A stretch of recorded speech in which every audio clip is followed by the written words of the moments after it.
Dans cet épisode, je vais vous proposer 5 stratégies pour améliorer votre intelligence.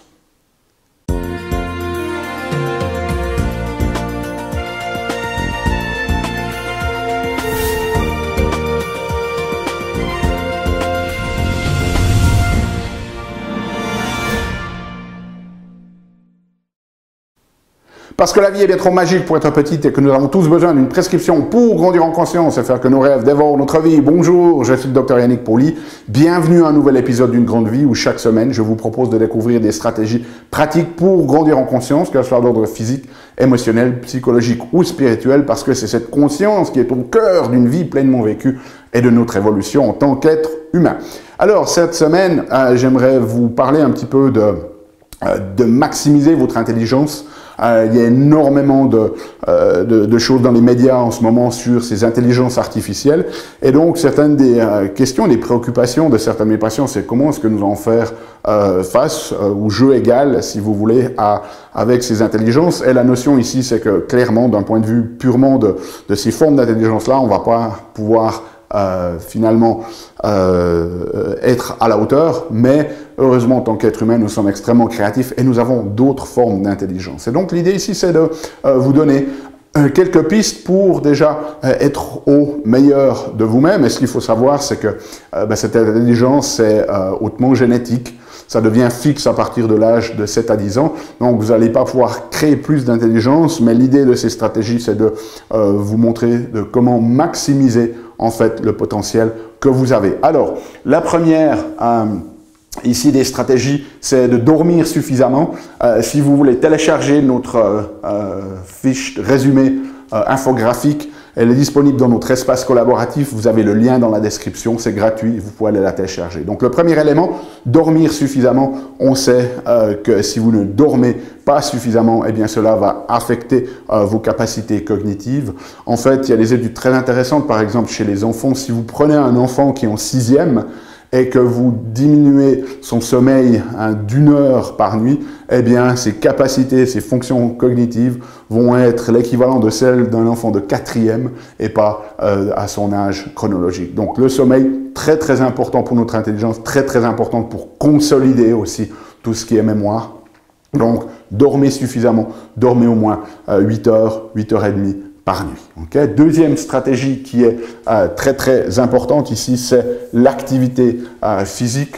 On sait aujourd'hui que c'est un des meilleurs moyens naturels que nous avons pour booster et maximaliser nos fonctions cognitives. Lorsque vous faites de l'exercice, vous allez notamment produire en plus une substance qu'on appelle du BDNF. C'est une espèce de colle qui va permettre à tous vos neurones de mieux se connecter, de mieux communiquer entre eux. Et puis, il y a des études vraiment fascinantes qui montrent que c'est extrêmement protecteur contre ces pertes de cognition que l'on trouve dans la démence ou dans la maladie d'Alzheimer.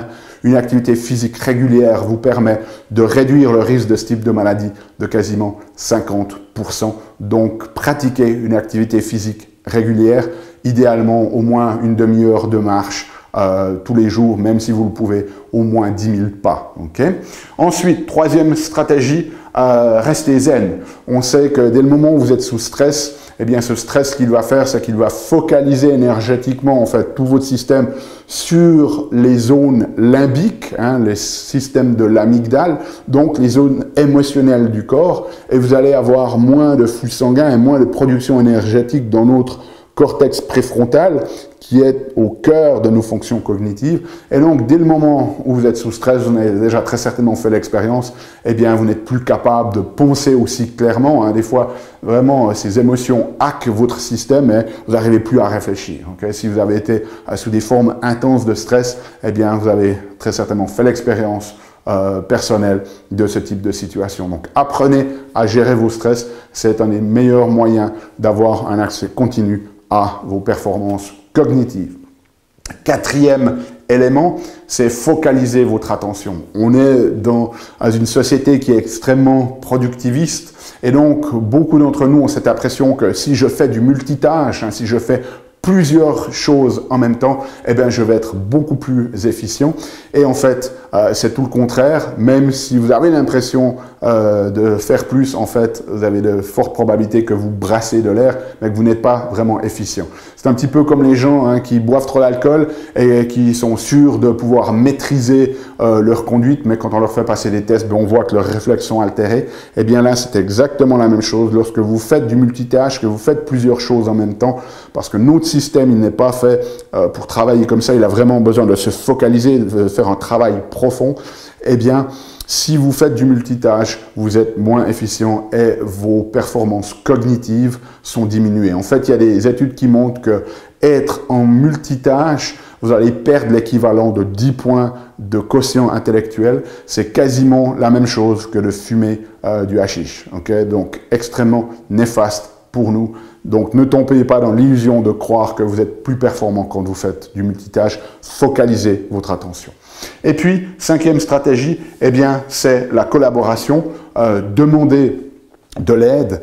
Ici, ce qu'il faut comprendre, c'est que vous avez votre cerveau, ici, qui a une certaine forme d'intelligence. Et si vous prenez le cerveau de quelqu'un d'autre, eh bien, vous avez ici une forme de deuxième cerveau qui se crée, qui est intangible, mais ce cerveau 1 + 1 égale 3. Il y a quelque chose qui va émerger de cette collaboration qui est vraiment au-delà de ce que chaque partie amène. Et donc, le plus de personnes vont collaborer, le plus vous allez participer à la création de cette intelligence, si vous voulez, commune.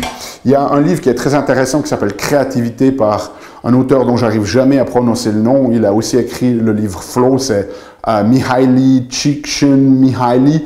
Son livre s'appelle Créativité, où il a interviewé 91 des personnes les plus brillantes dans le monde et elles avaient toutes un point commun, c'est que toutes ces personnes-là avaient un mentor, c'est-à-dire quelqu'un qui avait plus d'expérience, elle, et avec lesquels ils avaient des discussions régulièrement pour justement pouvoir progresser et s'améliorer. Donc, n'hésitez pas à demander de l'aide d'autres personnes, collaborer ensemble pour pouvoir démultiplier en fait les bénéfices de votre intelligence. Donc voilà, si vous avez des questions ou des commentaires, n'hésitez pas à les laisser sous cette vidéo.